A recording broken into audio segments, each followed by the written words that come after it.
Hi అండి, అందరికీ నమస్కారం అండి.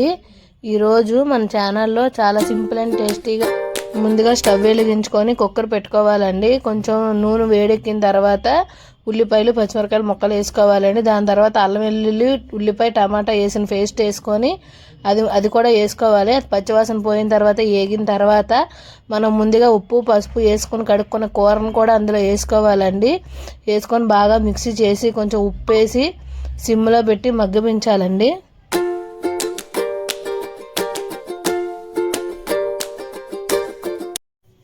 ఆల్రెడీ మగ్గిన కూరలో 3 స్పూన్ల కారం, కొంచెం గరం మసాలా, కొంచెం ధనియాల పొడి, కొంచెం జీలకర్ర పొడి అన్నీ వేసి బాగా మిక్సీ చేయాలండి. అది బాగా ఆ 3 వేసిన తర్వాత కొంచెం పచ్చివాసన పోయినంత వరకు ఉంచాలండి.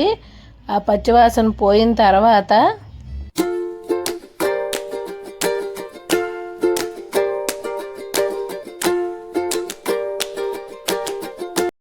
బాగా పచ్చివాసన పోయినంత వరకు వేయించుకుంటాం కదండి. మనం మంచినీళ్ళు తాగిన గ్లాస్ సగం వాటర్ వేసుకోవాలండి.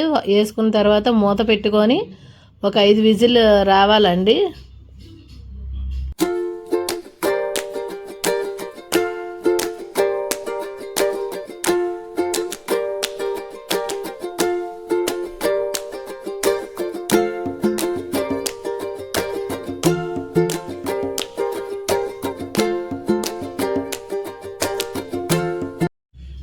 కుక్కరు ఆపేసిన తర్వాత ఒక 5 మినిట్స్ 10 నిమిషాలు ఉంచేసి కుక్కరు మూత తీసుకుంటే మనం ఎంతో టేస్టీగా ఉండే నాటుకోడి కూర రెడీ అండి. దీంట్లో రాగి సంగటి వేసుకొని తింటే చాలా బాగుండిద్దండి. నేను ఇంట్లో రాగి సంగటి చేసా. రాగి సంగటి విత్ నాటుకోడి కూర అండి. చాలా చాలా ఎమ్మీగా ఉండిద్ది.